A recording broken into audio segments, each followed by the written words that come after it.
turagushima umusaraba wawe. Yes. Nigitangaza ko nawe agakiza kubuntu. Nigitangaza je munyabyaha nahawe agakiza. N'amajwi yacu nigitangaza ko nahawe agakiza, kuko nawe agakiza kubuntu. Nigitangaza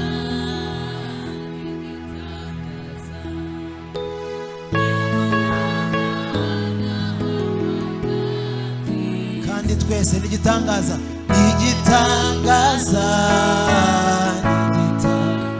ko nahawe agakiza, kuko nahawe agakiza kubuntu. Nigitangaza je munyabyaha nahawe. Turimane twese nigitangaza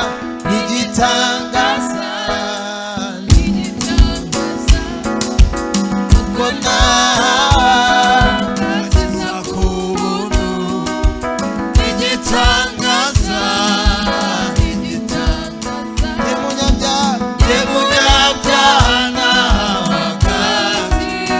Nigitangaza kuko nahawe agakiza kubuntu.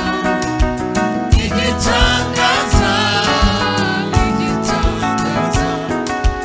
je munyabyaha nahawe agakiza. Sinzibagirwa igihe nakizwa, ubwo Yesu yinjiraga muri nje.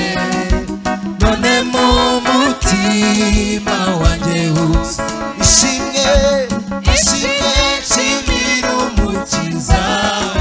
Sinzibagirwa igihe nakizwaga, ubwo Yesu yinjiraga muri nje. None mu mutima wanjye huza ishimwe igitangaza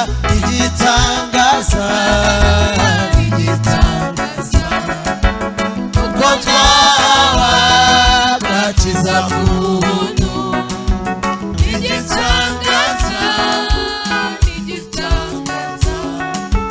je munyabyaha nahawe agakiza. Igitangaza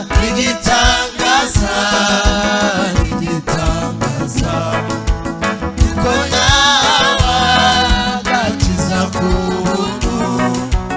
Igitangaza je munyabyaha nahawe agakiza. Mu magana menshi yanoranijemo ngo mbishutiye. Narabohowe namuririmbira zaburi nyinshi mu mutima. Mu magana menshi y'abanyabyaha Yesu yanoranijemo. Narabohowe namuririmbira zaburi nyinshi mu mutima. Nigitangaza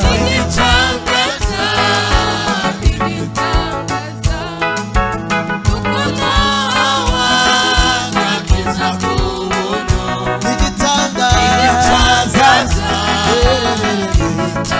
je munyabyaha nahawe agakiza. Kuko yapfiriye ku musaraba, umutima n'umubiri bigizwe n'urukundo n'ubutanga. Yatumye yitanga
namanukiwe n'umwuka w'Imana anyuzuzamo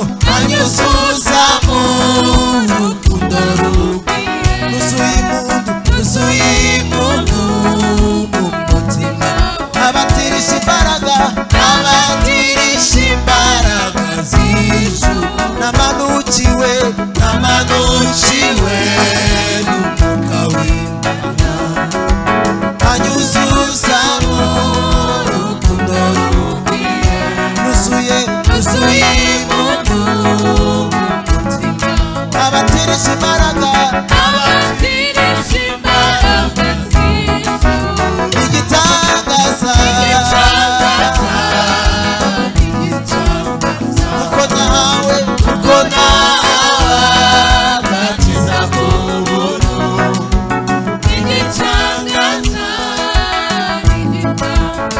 ye munyabyaha igitangaza haleluya kuko nawe agakiza k'ubuntu igitangaza ye munyabyaha nawe agakiza Haleluya. Tuzamura ibiganza byacu imbere y'Imana. Haleluya. Haleluya. Haleluya. Oh mwami turagushima yuko twari abanyabyaha ukatugura amaraso yawe y'igiciro ku musaraba. Reka twongere duhereze uwo mwami wacu icyubahiro. Haleluya tumukomere amashyi. Turagushimye mwami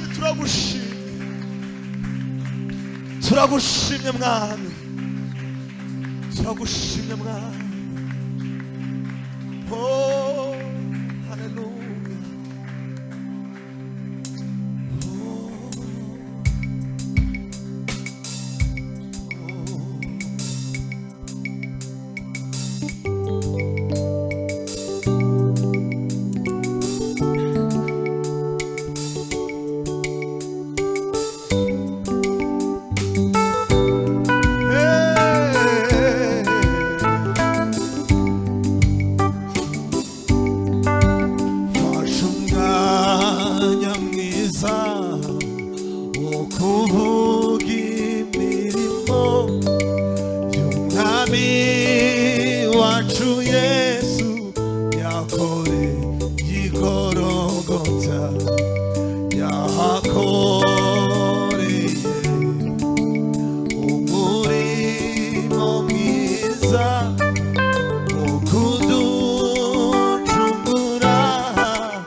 amaraso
haleluya.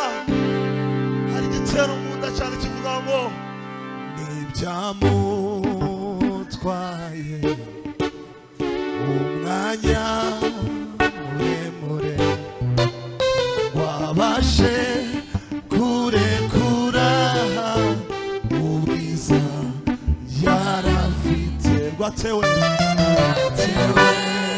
n'urukundo yadukunze nirwo rwamuteye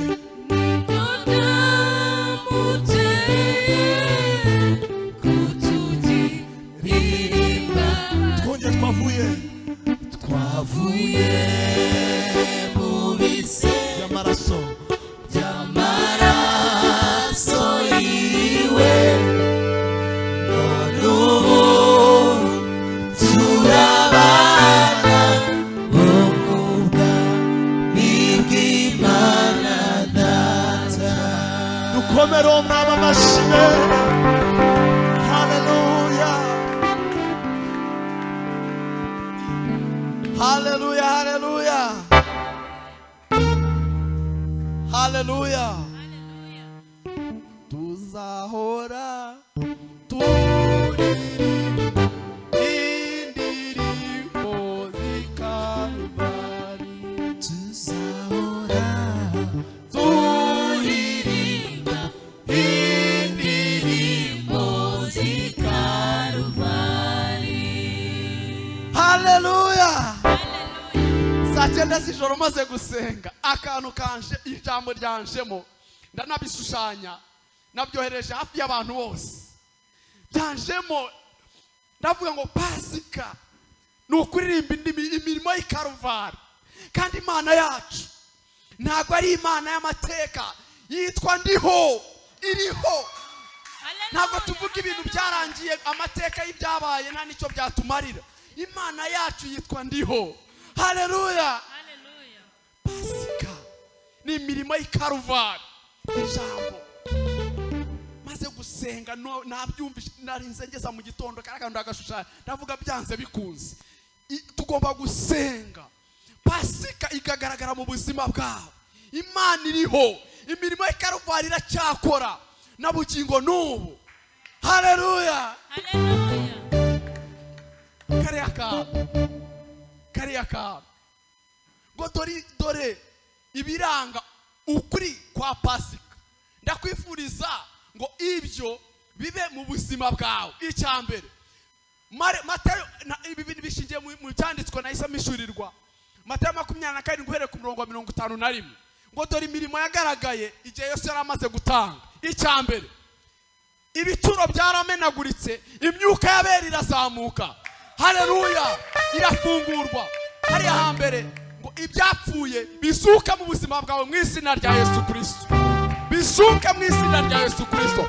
Icya kabiri haravuga ngo ibituro byaramenaguritse, ibyari bikomeye nk'urutare mu buzima bwawe bimenagurike mu izina rya Yesu Kristo. Icya gatatu cyabaye ku musaraba Igorogota ngo habaye umushyitsi mwinshi mu izina rya Yesu Kristo. Ibihome byari byubakiye kukurwanya bimenagurike bihinduke mu izina rya Yesu Kristo. Pasika ntabwo ari amateka, ni ubuzima tugomba kubamo mu izina rya Yesu. Icya gatatu ibituro byarakingutse, ibyawe byakingiranwe mu izina rya Yesu nibikinguke. Haleluya. Yesu ashimwe cyane. Icyanyuma hariya ngo umwenda wari ukingirisha hera watabutsemo kabiri mu izina rya Yesu Kristo. Ibyakubuzaga gusabana n'Imana nibitanyuke bikurweho, usabane n'Imana mu izina rya Yesu. Reka ibintu dusenga Imana, reka tubisengere. Data mu izina rya Yesu Kristo, Mana turashaka guhamya ubuzima bwacu buhamya imirimo y'Igorogota. Tutavuga amateka y'ibyabaye, ahubwo ubuzima bwacu bubihamye. Witwa ndiho, witwa ndiho. Yesu uriho, uracyakora Mwami. Ibyo wakoze ku musaraba Mwami, umwenda watabutsemo kabiri bikore Mwami mu buzima bwacu. Ibyatumaga tudasabana nawe, ibyatumaga tutinjira ku ntebe yawe bikureho mu izina rya Yesu Kristo mwami. Ibyacu byakingiranywe reka bimenagurike mu izina rya Yesu. Reka ibiture reka aho byari bikingiraniwe hakinguke mu izina rya Yesu Kristo mwami. Reka uhindishe umushyitsi ibihome byose byaturwanyaga bisenyuke mu izina rya Yesu Kristo mwami. Reka mwami imbaraga z'umuzuko zongere kumanuka mu buzima bwacu, mu byacu, mu miryango yacu mu izina rya Yesu Kristo mwami. Data wera wo mu ijuru, reka ibyari bikomeye nk'urutare mwami reka bimenagurike. Turifuza imbaraga zigorogota mu izina rya Yesu Kristo mwami. Yesu wabwiye Mose ugenda ubwira Abisiraheli ngo ndiho abantumyeho. Thank you Lord, uri ndiho. Uko wari uriho kera ni kuri n'ubu ni kuzahora iteka ryose mu izina rya Yesu, amen. Dukomere Imana amashyi tuyishimire kubw'ibyo byose idukoreye. Tuzahora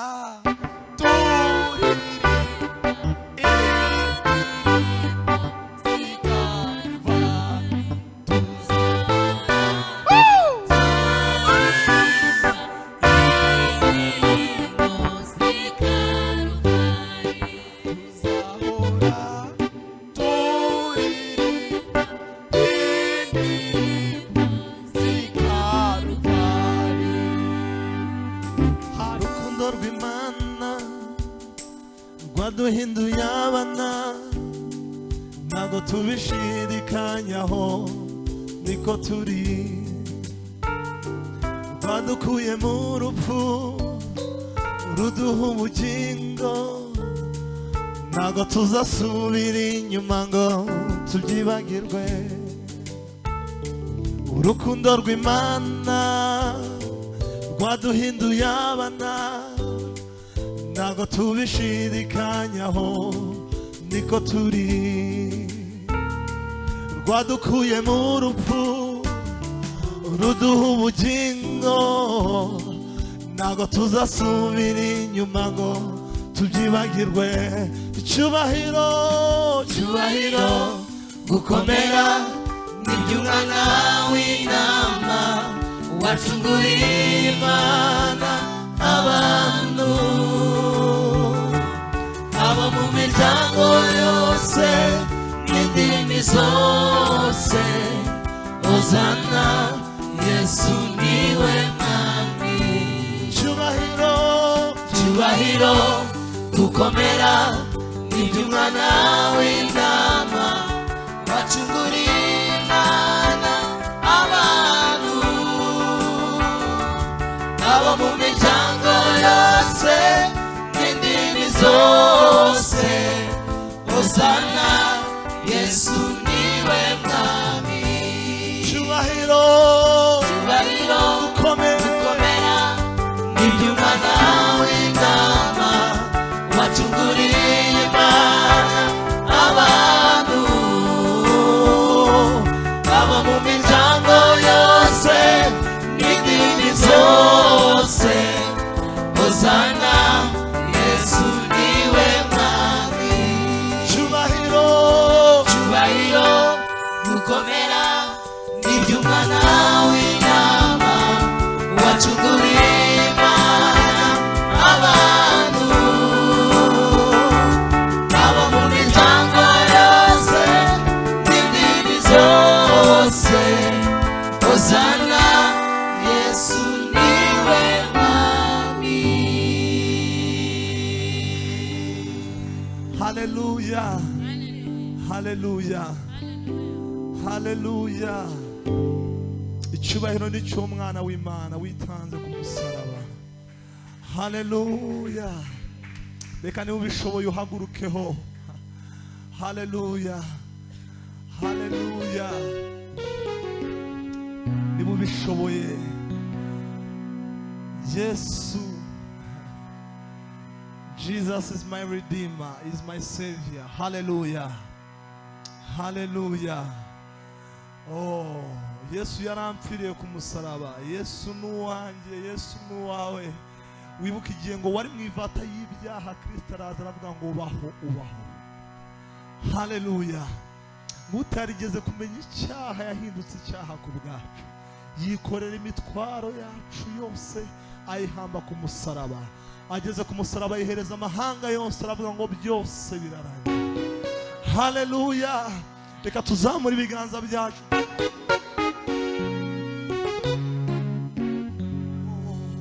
Tugiye kugenda tuvuga ngo Jesus is mine, is mine, is mine forevermore. Jesus is mine, is mine, is mine forevermore. Jesus is mine, oh mine forevermore. Jesus is mine, is mine, is mine forevermore.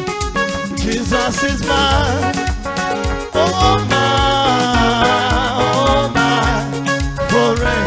Jesus is mine, is mine, is mine, is mine forever. forevermore. Jesus is mine, is mine, is mine, is mine forever. forevermore. Jesus is mine, is mine, is mine, is mine forever. forevermore.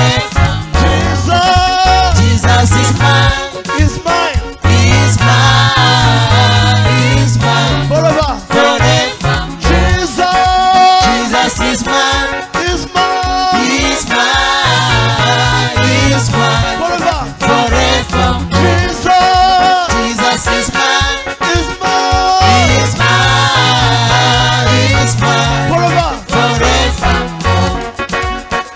My Savior, my Redeemer, my forever.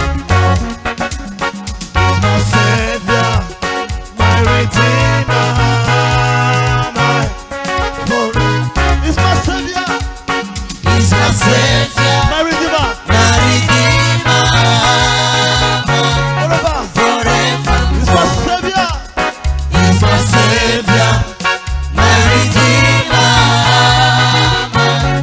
forever. Jesus is mine, is mine, is mine forever. forever. Jesus is mine, is mine is mine, is mine forever. forever. Jesus is mine, is mine is mine, is mine forever. forever. Jesus is mine, is mine is mine, is mine forever. forever. Tubyine Imana, tuzamuka ibiganza byacu. Yesu mwaba wami icyubahiro, wowe urabandi Imana. Oh! Twese tubyine Imana. Twese. Hey! Jesus is mine, is mine, is mine forever. forever. Jesus is mine, is mine is mine, is mine forever. forever.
narebye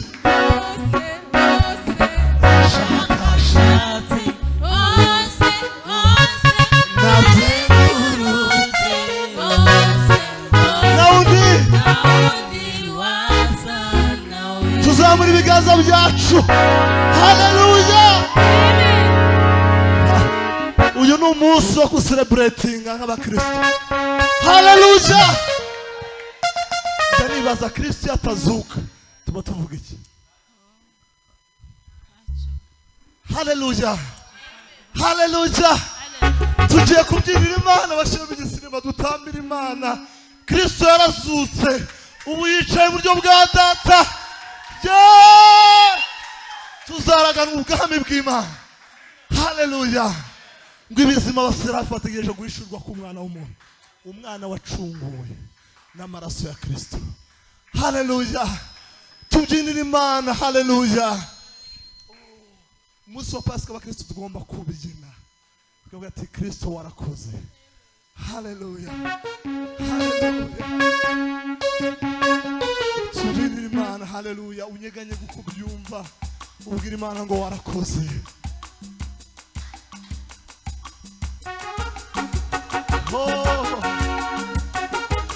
Mwami tuje imbere yawe kugira ngo tuguhe icyubahiro.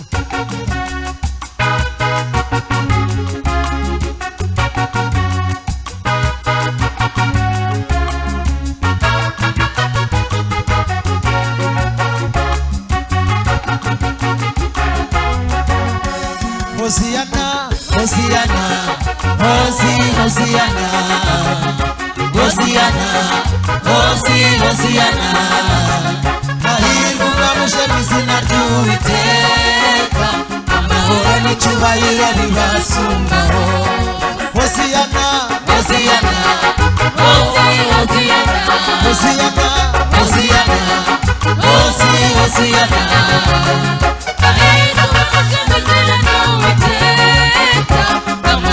Icyubahiro ntibasumbaho. Hosiana, Hosiana, Hosiana, Hosiana, Hosiana. Hahirwa umwamuje mu izina ry'Uwiteka, amahoro n'icyubahiro ntibasumbaho.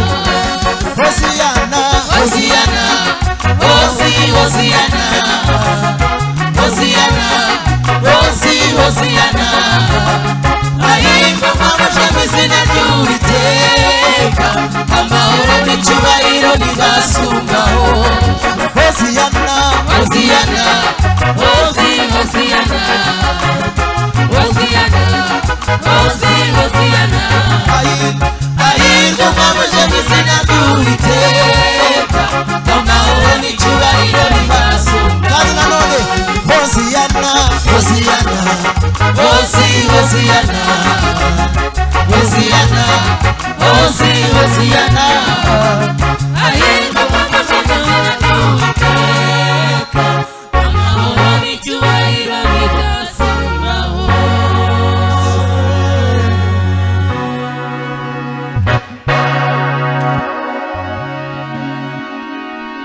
Haleluya. Icyubahiro n'ishimwe bibe iby'Uwiteka ibihe byose. Haleluya. Imana ibaho umugisha, Imana ibagire neza.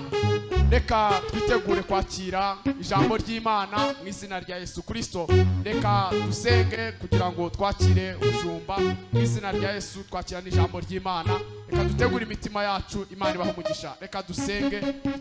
Data mu izina rya Yesu Kristo turagushimiye Uwiteka mwami wacu, turakunezererewe cyane Uwiteka, tugushyize hejuru mwami.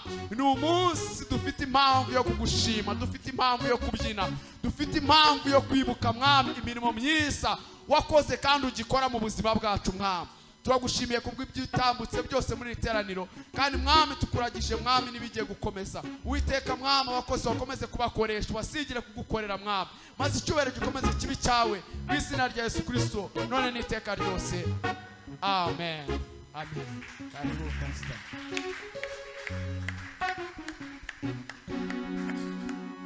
Haleluya, haleluya, haleluya. Pasika nziza kuri twese, Imana ibaho umugisha. Reka mwicarire dukomere Imana yacu amashyi, dukomeze kumurira Imana yacu amashyi menshi cyane. Haleluya. Imana ishimwe ihimbazwe, Imana yacu ishyirwe hejuru uko ari umukunzi wacu ibihe byose. Haleluya.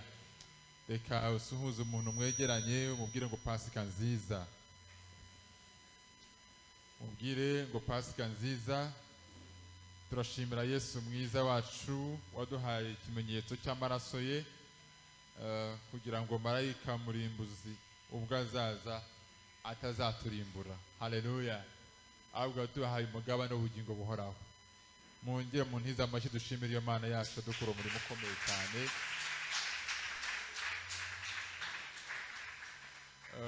Nabyutse ndirimba indirimbo Bosco yaririmbye, ariko Sam muzamutera intebe hariya rero.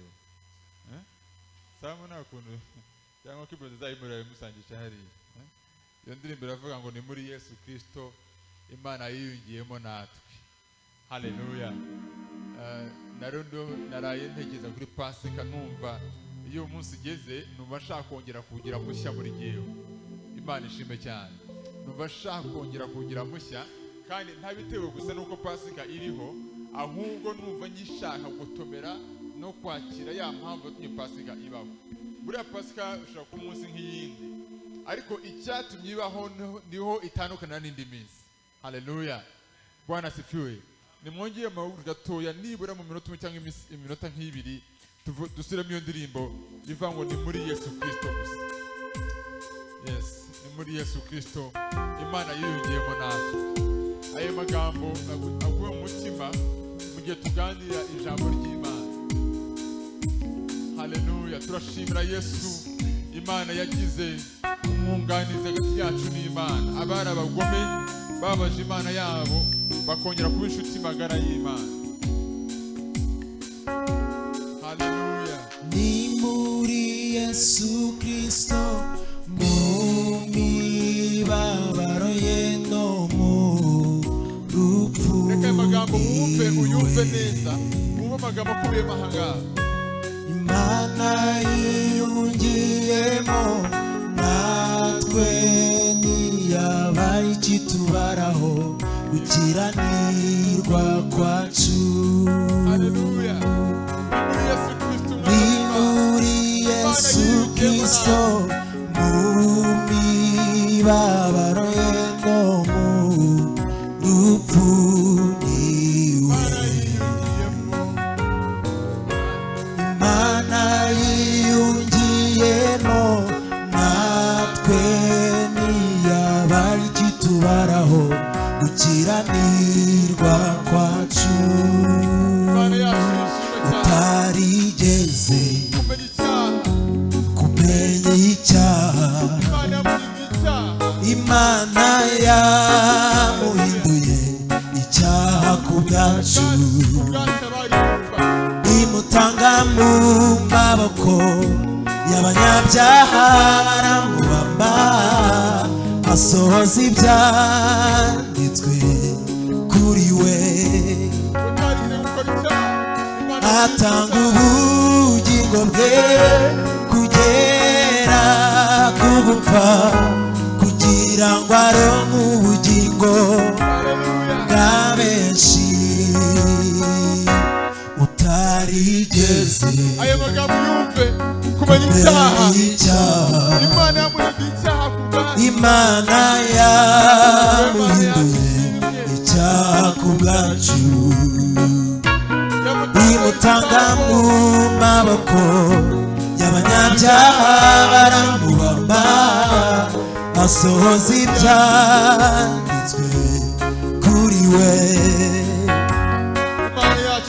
atanga ubugingo bwe kugera ku gupfa kugira ngo aronke ubugingo bwa benshi. Ni muri Yesu Kristo mu mibabaro ye no mu rupfu niwe. Imana yiyungiyemo natwe ntiyabaye ikitubaraho gukiranirwa kwacu.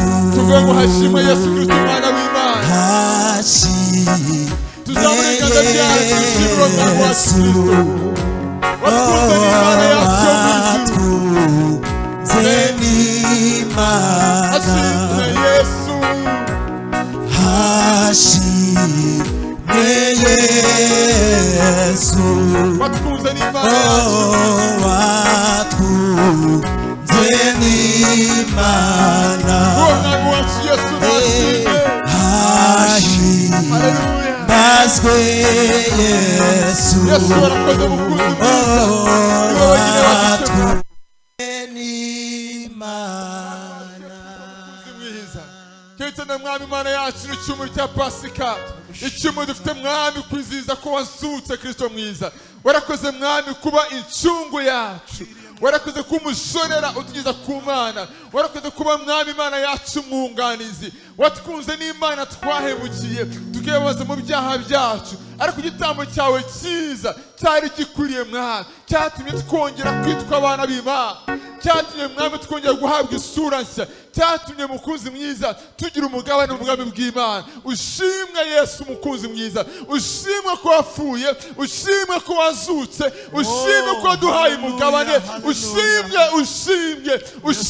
mwana w'Imana. Kitana mukunzi mwiza, abacumujwe amaraso turagushimiye, tugushyize hejuru kuko ntawe uhanye nawe. Wowe ncungu yacu, wowe gukira kwacu, wowe kubaho kwacu. Uyu ni umuntu usize mwami Yesu ko wabayeho, kandi mwami uyu munsi imbuto zacu ziracyaboneka mwami. Turacyakira, turacyabohoka, turacyababarirwa, turacyahindurwa bashya kuko wasize ifatiro mwami n'inzira gukira kwacu. Turagushime mwami, n'iteraniro ryose mwami nabazinduwe no kugushimira ko wagize neza ukaduhuza n'Imana. Wakire amashyi rero, wakire izi mpundu, wakire imitima, wakire zino ndirimbo mwami wo tuguhaye mwami wacu Yesu, uko nta wundi wasa nawe, mu izina rya Yesu umucunguzi mwiza, amen. Haleluya. Mwicare mu bwiza bw'Imana, mukomeze mu medite, mutekereze, mukomeze kumva aya magambo, mukomeze gutekereza ku cyo Yesu yakoreye ku musaraba. Haleluya. Nongere mbasubiremo ngo Pasika nziza. Yes, Pasika nziza. Ko twabanye no kwa kane nazo mbabwira ngo buriya hari ibintu bitandukanye tujya twizihiza twishimira. Yego byiza nabyo, ariko hariho ibindi Yesu yavuze, ari ibindi muri byo harimo ibikomeye, byose nubwo bikomeye, ariko hari n'ibindi Yesu yaciyeho akarongo bikomeye bifite imbaraga kandi byaduhesheje kongera kwitwa abana b'Imana, byaduhesheje kwezwa no gutunganywa. Icyo gikomeye cyane n'urupfu Yesu yapfuye ku musaraba, akishyura igitambo yatanze ku musaraba. Aho kandi narababwiye ngo buriya mu buzima bwacu nk'abizera byari kutugora kwishimira agakiza iyo Yesu aza ko atarayazutse. Iyo Yesu aza kuvuka akigisha agapfa ku musaraba akajya mumva ntazuke, intsinzi ntitware kuyiririmba, ariko mutaririmba indirimbo z'amashimwe kuko Yesu yazutse. Haleluya. Harimo abandi bantu benshi bakoze byinshi kandi bisa n'ibyiza, bakoze amateka, ariko bose barapfuye baguma mumva, ariko umwami wacu ntiyahezemo, umwami wacu yarazutse. Niyo mpamvu dufite gukira nuko Yesu yazutse. Haleluya. Pasika iginutira iyindi minsi yose, ubwo ni umunsi nabonye pake yuzuye, ipaki yuzuye y'impano y'Imana. Buri Imana yaduhaye umwana wayo, iduha n'urupfu rw'umwana wayo, ariko ugenzi ibyo ngibyo iduha no kuzuka k'umwana wayo, kugira ngo abapfuye bose bamwizere bazazuye ku munsi w'imperuka.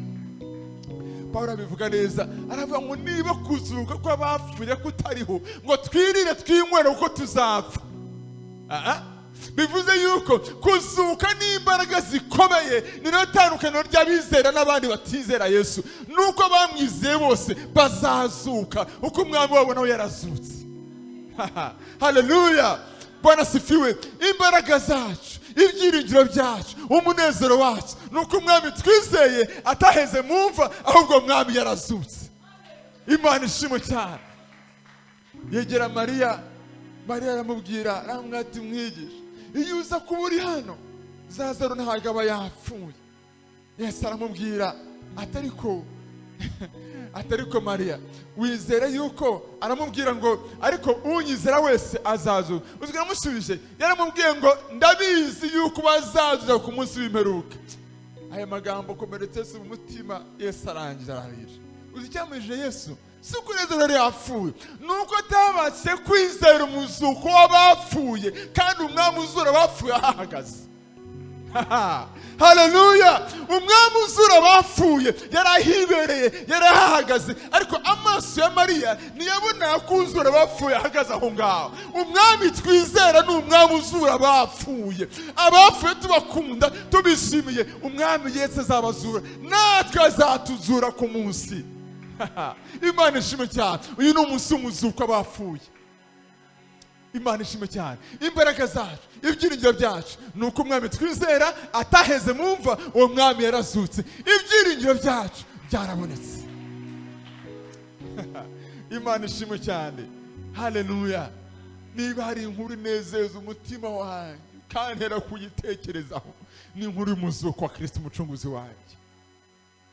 Kandi Yesu ntabwo azazura abapfuye gusa, n'ibyapfuye muri twebwe Yesu arabizura. N'ibyapfuye muri wowe Yesu arabizura. Imbaraga za Yesu ziri mu kuzura, kubeshaho ikitariho. Icyapfuye Yesu agisubiza ubuzima. Uwo mwami ni umwami utanga ubuzima aho butari. Uwo mwami, haleluya. Nabonye ubuhamya bw'abantu benshi bagaragara nk'abapfuye bahagaze, ariko bamenye Yesu akabasubiza ubuzima, bakongera kurabagirana, bakongera kubaho, bakaba abagabo n'abagore bashima Imana, batanga umurage mwiza ejo hazaza. Impamvu nuko umwami uzura abapfuye yinjiye mu buzima bwabo. Wumva n'amagambo utekereze ngo ubwo tuva ko Yesu yazutse, nutahe hari ibyapfuye muri wowe bitazutse, ubwira umwami ngo mwami Yesu, nguyu umutima wanjye kugira ngo na n'uyu munsi kuzuka kwawe gukora imirimo muri jyewe. Sinzarindira uriya munsi, ahubwo n'uno munsi kuzuka kwa Kristo kuracyakora umurimo ukiza. Imana ishimwe cyane. Haleluya. Ndimo kumedita kuri aya magambo, reka mabwire bene data, buriya Pasika nine minsi y'abakristo hari ihinduka umuhango mu isi, nakonje kaboneka, sibyo se? Uyu kwa gatanu bizi ko abantu kwa kane nimugoroba abantu benshi mu kazi barasezeranaga ngo uzagire weekend nziza ndende, sibyo se? A long weekend. Have a fruitful long weekend. Uzagira weekend nziza ndende. Ni weekend nziza bamwe barabyumva nk'ikiruhuko, ariko si ikiruhuko gusa, ahubwo hari umwami ukiza, hari umwami turimo kwishimira wazutse kandi uzura abantu bose bafite ibyafuye muri bo. Rero nubwo Pasika iriho, twese turi mu buryo butandukanye. Hari abayumva nk'abagiye mu kiruhuko cya weekend yo ku gatanu na weekend yo kwa mbere kongeramo iminsi ibiri. Mu yandi magambo bata pa picnic, agenda ku mazi n'umuryango we bishimana. Uwo nutumva Pasika ya Yesu wazutse, ahubwo yumva nk'umunsi w'ikiruhuko. Nawe niziza Pasika. Hari abandi biza Pasika bagashyira promotion y'imyenda. Uyu munsi mu iduka ryacu twagabanyije ibiciro by'imyenda kubera yuko ari Pasika. Nabo baribwira Pasika bagabanyije igiciro cy'imyenda. Mu mashop murabona abantu Pasika igiye guhinduka umuhango, ariko bene data kubizera kuri twebwe ntabwo Pasika ari promotion. Oya, twizihiza umwami wazutse mu bapfuye, umwami uduha iby'isi itatanga, umwami uduha gakiza ibyaha twaburiye mu byaha. Haleluya. Imana ishimwe. Kuri twe Pasika ntabwo ari promotion. Kuri twe Pasika si ugabanya igiciro cy'imyenda, ntabwo ari picnic. Oya, ahubwo turizihiza umwami wapfuye akazuka ngo dukize urubori rw'icyaha n'urupfu. Yesu ntabwo yari gutanga promotion y'imyenda. Ni byiza, ntabwo mbirwanya, ni byiza. Nanjye mfite business tanga imyenda, nanjye nabikora ngo umuntu yambare neza ajye kwisimira Pasika. Ariko reka Pasika yacu irenge promotion y'imyenda, irenge gutembera, irenge kurya neza, irenge kwambara neza, nigende ijye mu gukira guzura ibyapfuye mu buzima bwacu. Imana ishimwe cyane. Haleluya. Pasika yacu niyo kuzura ibyapfuye, niyo kuzura ibyari byananiranye, niyo kwakira umwami, uwo mwami utanga ubugingo, uwo mwami muri ku mucyo hari umwijima, uwo mwami utanga ibyiringiro aho byabuze, uwo mwami abarira ibyaha byahindutse karande muri twebwe, umwami wese ibyaha, umwami uhindura amateka. Umwami uhindura amateka. Muri byaririmbye aravuga ngo turashima ko twavutse ku ngoma ya Yesu Kristo. Yego, iyo tuvuga ku ngoma ya kera, abantu bamwe baramizoga amatabi, bakuze bajya gutomeka amatabi ngo bazaye igishirira ababyeyi babo banywa itabi, bibakukiramo itabi rirabarondora. Hari abandi bahawe itabi ngo bakire imyuna, itabi riri mu bantu, itabi kugeza kuri uyu munsi ibihaha byarangiritse kubera itabi. Izo ni ingoma za kera, ariko hari umwami ukiza, hari umwami twamenye, turi ku ngoma ya Yesu wazutse uyu munsi. Imana ishimwe cyane.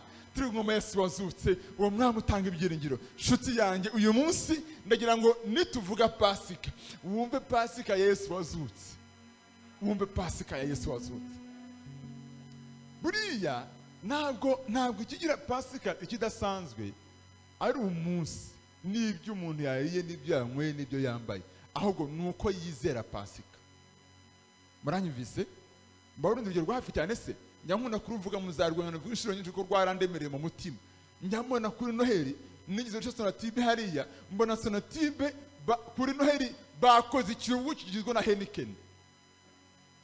Bakoze ikirugu cya Heineken. Ariko muri muguzi ibyo bintu byombi, uribaza ikirugu umunsi bizihiza ni umunsi umwami Yesu yaje mu isi nk'impano y'agakiza ikura umunyabyaha mu byaha. Nibyo? Kuko izihiza uwo munsi wa Yesu wavutse mu isi, bakoresheje Heineken ibisindisha, abantu bari bunywe bakingiza imibiri yabo, bagikoresha ibitandukanye n'ibyazanye Yesu mu isi. Bose barizihiza Noheli. Ariko itangaje, hari abayizihiza bari bumwe bagasinda bagasama bakora n'ibintu nkabyo, nyamara barimo kwizihiza Noheli. C'est dommage. Birababaje. Igitandukanyije rero Noheli kubizera n'abatizera ntabwo ari uko ari uwo munsi, ahubwo ni uburyo tureba uwo munsi.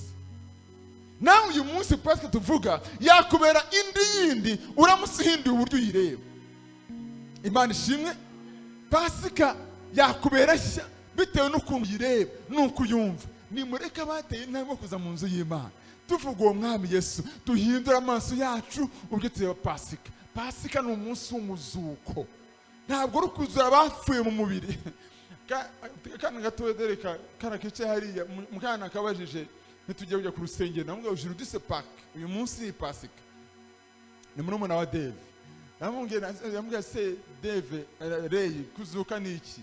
Arambwira ngo se dormir. Ngo se dormir profondément.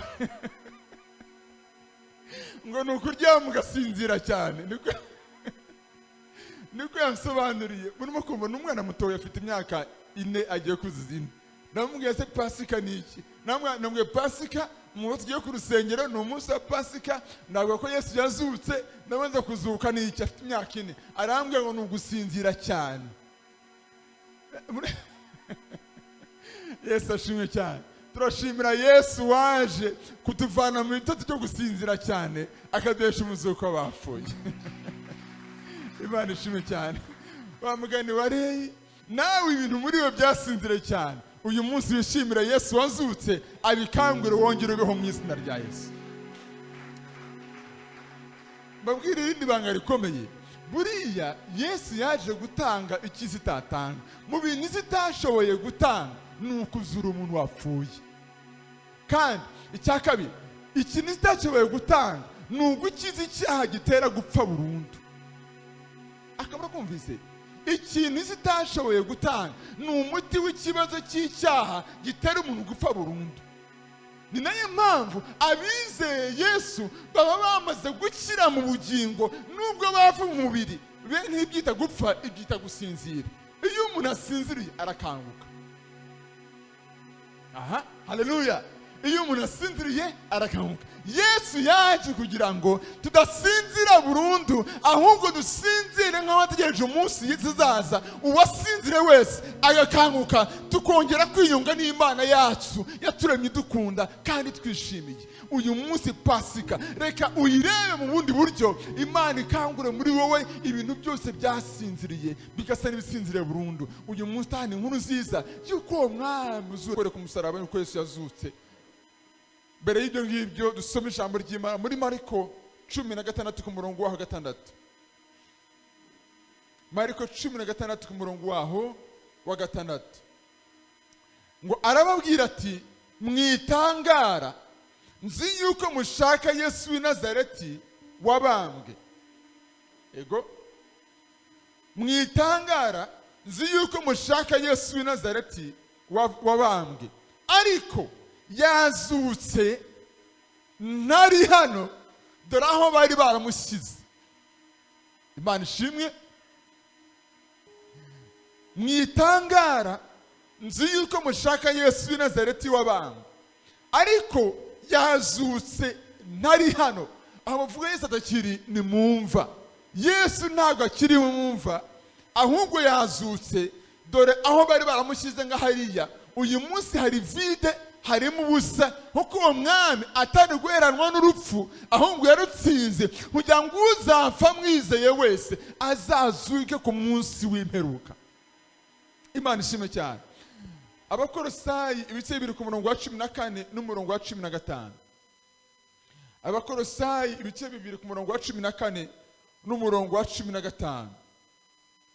Ngo igahanagura urwandiko rw'imihango rwaturegaga, ikarudukuzaho kurubamba ku musaraba. Ngo kandi imaze kunyaga abatware n'afite ubushobozi, ibahemura ku mugaragaro, ibivuga hejuru kubwo musaraba. Reka dusimukire mu Kuva, barondangiriza Kuva 12 umurongo wa 13 kugera ku murongo wa 15. Kuva 12 umurongo wa 13 kugera ku 15. Kuko muri iryo joro nzanyura mu gihugu cya Egiputa, nkica abana b'imfura bose bo mu gihugu cya Egiputa, imfura z'abantu n'uburiza bw'amatungo. N'Imana z'Egiputa zose nzasoza amateka nzikiriyeho, ndi Uwiteka. Umurongo wa 13 n'uwa 12 ngeze kuri 13. Ayo maraso azababera ikimenyetso ku mazu murimo, nanjye ubwo nzabona ayo maraso nzabanyuraho. Iyo niyo Pasika. Nzabanyuraho, nta cyago kizabaho ngo kibarimbure ubwo nzatera igihugu cya Egiputa, kandi uwo munsi uzababera urwibutso. Ahantu nashaka guca akarongo. Kandi uwo munsi uzababera urwibutso, muzawuziririze ubu munsi mukuru w'Uwiteka, mu bihe byanyu byose mujye muziririza, ribe itegeko ry'iteka ryose. Amen. Imana ishimwe cyane. Haleluya. Ngaho nimunkurikire rero mu mwanya mutoya tuvuga ko Yesu yazutse. Nituvuga ko Yesu yazutse, hari ibintu bibiri by'ingenzi bizamo. Dusubiye gato hano mu gitabo cyo Kuva 12. Aya ni amakuru Imana yarimo kubwira Abisiraheli mu gihe yari igiye kubavana muri Egiputa ibajyana mu gihugu cy'amasezerano. Imana yavanaga Abisiraheli muri Egiputa ibajyana mu gihugu cy'amasezerano. Uru rugendo rw'Abisiraheli ruca mu butayu rujya i Kanani, mu buzima bw'abizera abakristo, rugeranwa n'urugendo ruva mu isi yanduye tujya mu bugingo buhoraho. Yesu waje ahwana neza na bino bihe. Nushaka umupasika neza usubira ku 12 were ku 11. Niho n'ijambo rya Pasika rigaragara, nubwo rifite ikigereranyo cyaryo mu bihe bya kera, uhereye ku munsi Adamu na Eva bakora icyaha. Umunsi Adamu na Eva bakora icyaha, Imana ikabaza ngo mwariye ku giti, bakitana ba mwana, Adamu akabyitira Eva, Eva akabyitirira inzoka. Imana yabaye umutima, ariko mu kubara kwayo ikintu cya mbere Imana yakoze nyuma yo kubwira buri muntu wese ingaruka z'icyaha yakoze, yahise ifata inyamaswa irayica. Mu gihe umuntu yakabaye yambazwa ubusa n'ibyaha yakoze, Imana yica inyamaswa kugira ngo ibanze ibambike ubwambure bwabo. Turashimira iyo Mana. Haleluya. Iriya nyamaswa ni ikindi kimenyetso cy'uko hari ikintu cyapfuye kugira ngo umuntu wari wambaye ubusa yongere yambare. Haleluya. Bikomeze gatoya tubona Imana ibwira Abrahamu ngo mu mwana wawe w'umuhungu mpereza Isaka, niba unkunda nk'umwana wawe. Abrahamu afata Isaka aramujyana ajya kumutambira Imana. Agezeyo Isaka naramenyera ibitambo bya se, aramaze data ese tugiye gutamba ndabona inkwi hariya, iki gitambo kiri hehe? Abrahamu aragenda kenshi aramubwira ngo byihorere ubutegeze bonera igitambo. Baragenda bagezeyo, Abrahamu afata inkota aramuboha amushyira ku gicaniro. Agiye kumutera inkota, ijambo ry'Imana tubwira ngo ijwi rivugira mu ijuru rambwira ngo Abrahamu we rekera aho ngaho, nabibonye yuko unkunda. Iyo tuvuga umuzuko harazamo ikirungo cyitwa urukundo rw'Imana. Haleluya. Ya mu gihe Adamu na Eva bari bakiraniwe, urukundo rw'Imana rwabaye rwinshi, ntiyabarimbura ngo bapfe, ahubwo hapfa inyamaswa Imana irabambika. Urwo ni urukundo rw'Imana. Haleluya. Igihe Isaka ajya gupfa, Imana bireba ngo Abrahamu we mbonye yuko nkunda. Mu yandi magambo, n'Imana gutanga Yesu yamutanze kubera yuko dukunda, ntiyamutanze nk'umuhango, ahubwo yamutanze kubera yuko dukunda. Urukundo gukunda wowe rwatumye itanga umwana wayo. Urwo rukundo munsi none umunsi uracyaturondora mu bintu isi ibuze urukundo, ibuze urukundo. Buriya niba hari ubutumwa bwiza bukora ku muntu bugakesha amaso, niyo umuntu mubwiye ko umukunda. Ibi nkunda kubigarukaho, uzi ko n'umwana mubwira ngo ndagukunda ukabona ahise ahinuka ku maso, ukabona kuryamye mu gituza. Ubwo ijyaga n'abagore simbivuze. Nimwumve imbaraga z'urukundo. Umuntu amubwiye ko umukunda ukamukuraho ibyo byose. Umuntu akubwira ko ukunda ibintu bigacika. Abo ni abantu. Imana yo rero ntabwo ari amarangamutima gusa, ahubwo yaradukunze irangije itanga umwana wayo. Haleluya. Itanga umwana wayo. Muntu uri hano wese ntuzanyumva ari kure, amenye ngo ikintu cyose wumva gitera umutima wawe kumva uri kure y'Imana. Nagiye nkubwira ko Imana yakishyura ikiguzi kubw'urukundo rwayo, itanga umwana wayo kugira ngo atwegeze hafi y'Imana. Imana ishimwe cyane.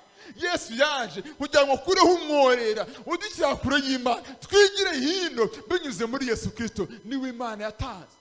Imana ibwira Abrahamu ngo Abrahamu we ngo reka nabibonye yuko unkunda. Noneho hindukira urebe, urabona intama ifatiwe mu giti, uyizane uyitambe Isaka umureke. Ikindi gitambo kiraboneka gishushanya Yesu wenda kuzaza kugira ngo azapfe, n'ubu buri muntu wese uri aha ngaha azahabwa ubugingo buhoraho ukora igitambo cyatambwe. Muzi impamvu Imana agomba guhana? Nuko Imana yaravuze ngo nurya ku giti nakubujije kurya uzapfa. Imana irera irakiranuka, ibyo yavuze byo gupfa abantu bagomba gupfa. Niba Imana ikiranuka ibyo yavuze bikaba, yagombaga gutanga ikiguzi kubera urukundo rwayo kugira ngo wa muntu wazize ibyo yakoze, Imana itanga umwana wayo ufite ubushobozi bwo kuzuka no kuzura, arapfa kugira ngo twe gupfa burundu, ahubwo twongera tube mu gituza cy'Imana. Umwanditsi w'Abaheburayo, Imana ishimwe cyane, Bibiri tubwira neza ngo Yesu yasubiye mu ijuru ngo agiye iburyo bw'Imana Data kugira ngo adusabire. Yesu yicaye iburyo bw'Imana Data adusabira. Kubera iki? Kubera rwa rukundo rwagutse rw'Imana rwatumye itanga umwana wayo.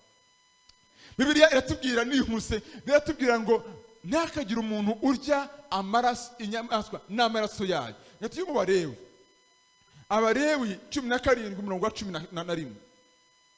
Kuko ubugingo bw'inyamaswa ngira ngo ushobora ndetse nabi buba mu maraso, nanjye nyabahereye gusikwa ku gicaniro, akamukumve neza, kugira ngo impamvu ayo maraso abe impongano y'ubugingo bwanyu, kuko amaraso ariyo mpongano ayihindurwa n'ubugingo buyarimo. Hagomba kuboneka amaraso kugira ngo haboneke impongano y'ibyaha. Haleluya. Ugiye mu itangiriro, mu gihe Adamu na Eva bakoraga icyaha hamenetse amaraso.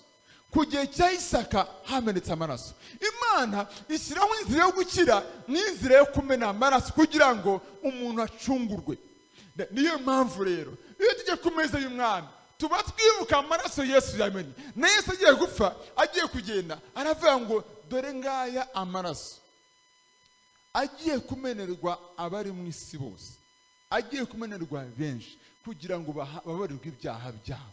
Amaraso yagombaga kumeneka. Reka mabwire akantu kamwe k'ingenzi muri kungana ku musozo. Mwari muzi ko Abisiraheli kugira ngo umuntu abarirwe ibyaha byamusakuza n'imfizi, atayibona akazana intama, atayibona akazana intungura. Intungura yagombaga kujya mu gasozi akayirukankaho, akayifata, akayizana itapfutse ibaba. Ndabizi bamwe ko n'imbeba kuyibona kuyifata ni ikibazo. Mvuze imbeba. Nawe niba gufata imbeba ari afere mu rugo ugambira kuyica gusa, ibaze kwirukanka kunuma kuntungura, ukayirukankaho mu ishyamba, ukayifata, ukayizana itapfutse ibaba kugira ngo ubabarirwe icyaha wakoze. Bene data, Yesu yagize neza. Yesu yagize neza. Imana ishimwe cyane. Ni bande muri mwebwe bari kubona inuma? Ni bande muri mwebwe bari kubona imfizi? Ko ni inkwano zabaye ikibazo, nguko umuntu ukunuka mu kwinka byabaye afere. Ibaze gukora icyaha bagutuma inka y'imfizi ugenda uyize, wari kuyikura hehe mwene data? Ariko Imana umuntu barayivuze neza, ngo kubera yuko ngo igitambo cy'ihene n'inka n'amafizi, igitambo kimwe kitabashije gukuraho icyaha, Imana yatanze umwana wayo. Haleluya. Ngo ahinduke impongano y'ibyaha kugira ngo buri muntu wese umwizera ababarirwe ibyaha. Baravuze mu Roma aravuga ngo iby'amategeko atabashije gusoza kubw'intege za kamere zacu, Imana yabisohoje ubwo yatanga umwana wayo w'ikinege kugira ngo buri muntu wese umwizera ababarirwe ibyaha. Turavuga uwo mwana w'iki kiguzi cy'ibyaha byacu n'impongano kugira ngo duhinduke abera imbere y'Imana. Imana ishimwe, Imana ishimwe, Imana ishimwe, Imana ishimwe, Imana ishimwe yadukiriye impongano y'ibyaha byacu. Dawidi bizere mu 51 yaravuze ngo mu byaha yaramaze gukora icyaha, amaze gusambana na Berisheba, aroyihana imbere y'Imana, abwiye Imana ngo Mana, ngo nakoze ibyaha.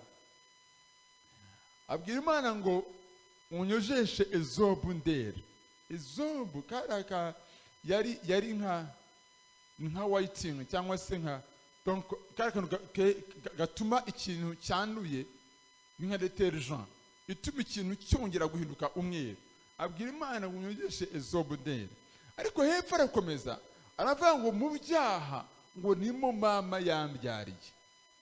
Twavukanye kamere y'icyaha, dukurana ibyaha, bihinduka akamenyero mu buzima bwacu, ku buryo nta kindi kintu mu isi y'abazima cyari kudukiza icyaha keretse impano ivuye ku Mana. Imana ishimwe cyane. Kubera yuko inuma n'intungura n'amafizi n'intama nitware kubibona.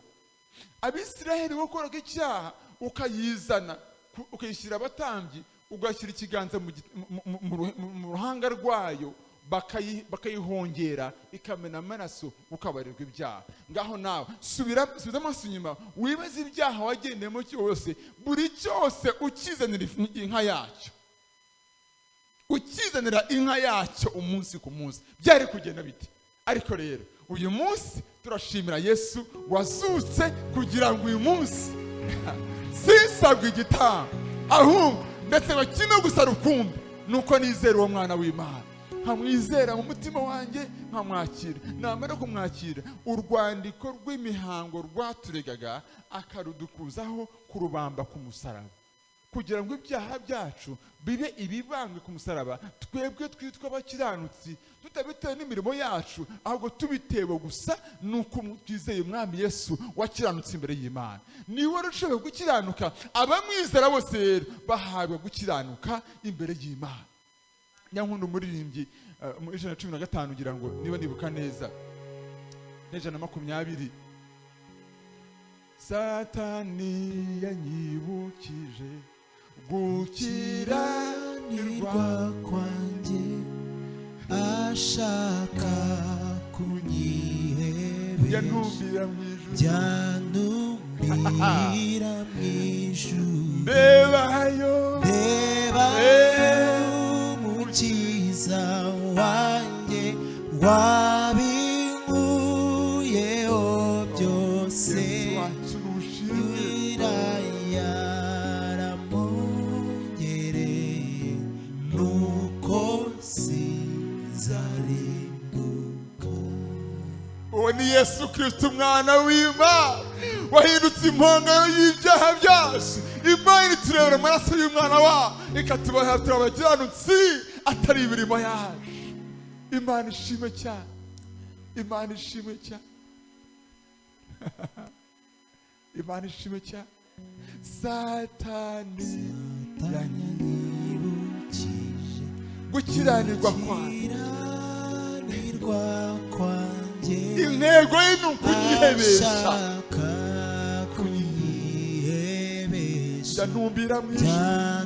ndantumbira mu ijuru, ndebayo umukiza wanjye wabinkuyeho. wabinkuyeho Yesu byose, ushimwe. kera yaramongereye nuko sinzarimbuka. Uwiteka umucamanza ambonyeho amaraso ya Kristo, ambonyeho amaraso, nacira urubanza, Haleluya. anyita umukiranutsi kandi ari umunyabyaha. Yesu yarancunguye mpindukuwe mu mwana w'Imana. ngo mbuwe niko kunyishingira, Ubwo Yesu adapfa, ubwamvu ndapfa singipfuye, yewe na Yesu turi umwe. jye na Yesu turi Ongera usubiremo ngo jyewe na Yesu turi umwe. jye na Yesu turi Wowe na Yesu niba waramwizeye muri umwe. jye na Yesu turi Wowe na Yesu muri umwe niba waramwizeye. jye na Ntabwo Yesu itsiriweho iteka, Yesu niwe nawe muri umwe. jye na Yesu turi Dukomere iyo Mana yacu amashyi menshi cyane. Haleluya. Yana ku musozo nagira ngo mugire buri muntu wese wicaye hano hantu, kumbwire ngo shira amarira y'ibyaha, kurwaho umutima ugucira urubanza, umwami wakwitangiye arahari.